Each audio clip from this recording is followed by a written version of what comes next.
Goa Organics వారి skin care, hair care, wellness products కోసం AP, తెలంగాణలో డిస్ట్రిబ్యూటర్లు కావాలన్న వివరాలకు స్క్రీన్ పైన ఉన్న నెంబర్ కి కాల్ చేయండి. తెలుగు రాష్ట్రాల్లో ఎన్నికల ప్రచార పర్వం ముగిసింది. దీంతో సాయంత్రం 6 గంటల నుంచి 144 సెక్షన్ అమలవబోతోంది.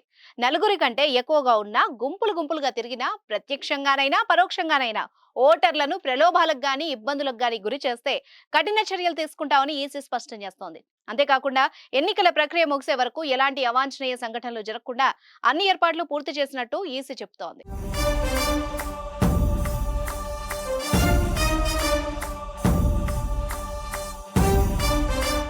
తెలంగాణ రాష్ట్రంలోని 17 పార్లమెంటరీ నియోజకవర్గాలకు సార్వత్రిక ఎన్నికలతో పాటు సికింద్రాబాద్ కంటోన్మెంట్ అసెంబ్లీ సెగ్మెంట్ పరిధిలో ఉప ఎన్నికల ప్రచారం ఇవాళ సాయంత్రం 6 గంటలకు ముగిసింది. అటు ఆంధ్రప్రదేశ్ రాష్ట్రంలో 175 అసెంబ్లీ స్థానాలకు, 25 లోక్సభ నియోజకవర్గాలకు ఎన్నికలు జరగనున్నాయి. ఇప్పటికే అన్ని ఏర్పాట్లు పూర్తవడంతో మే 13వ తేదీన ఓటర్లు తమ పాలకుల్ని ఎన్నుకునే అవకాశం ఉంది.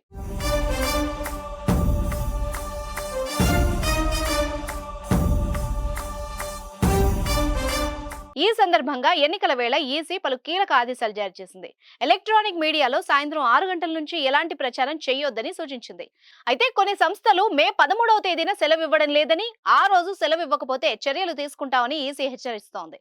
ఇతర నియోజకవర్గాల వ్యక్తులకు వెంటనే తమ నియోజకవర్గాలకు వెళ్లిపోవాలని సూచించింది. ఆదివారం, సోమవారం రోజుల్లో పేపర్లలో ప్రకటనల కోసం ముందస్తు అనుమతి తీసుకోవాలని ఆదేశించింది. తెలంగాణలో 160 కేంద్ర బలగాలు ఇప్పటికే మోహరించాయి.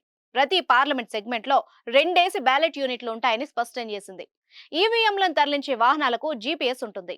సీఈఓ ఆఫీస్ నుంచి మానిటరింగ్ ఉంటుందని స్పష్టం చేశారు.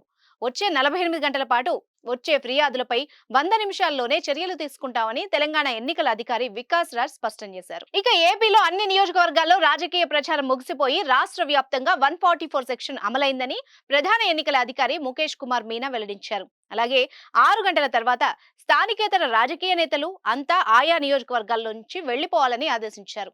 13వ తేదీన ఉదయం 7 గంటల నుంచి సాయంత్రం 6 గంటల వరకు పోలింగ్ జరుగుతుందని తెలిపారు. అలాగే పోలింగ్ కేంద్రానికి 200 మీటర్ల పరిధిలో రాజకీయ పార్టీలు ఎలాంటి చిహ్నాలు లేకుండా స్లిప్లు పంచుకోవద్దని హెచ్చరించారు. పోలింగ్ కేంద్రాల్లోకి ప్రీసైడింగ్ అధికారి మినహా ఎవరూ ఫోన్లు తీసుకువెళ్లేందుకు అనుమతి లేదు అన్నారు. మంత్రులు, ప్రజాప్రతినిధులు ఎవరూ గన్మెన్లతో పోలింగ్ కేంద్రాల్లోకి రావద్దని విజ్ఞప్తి చేశారు.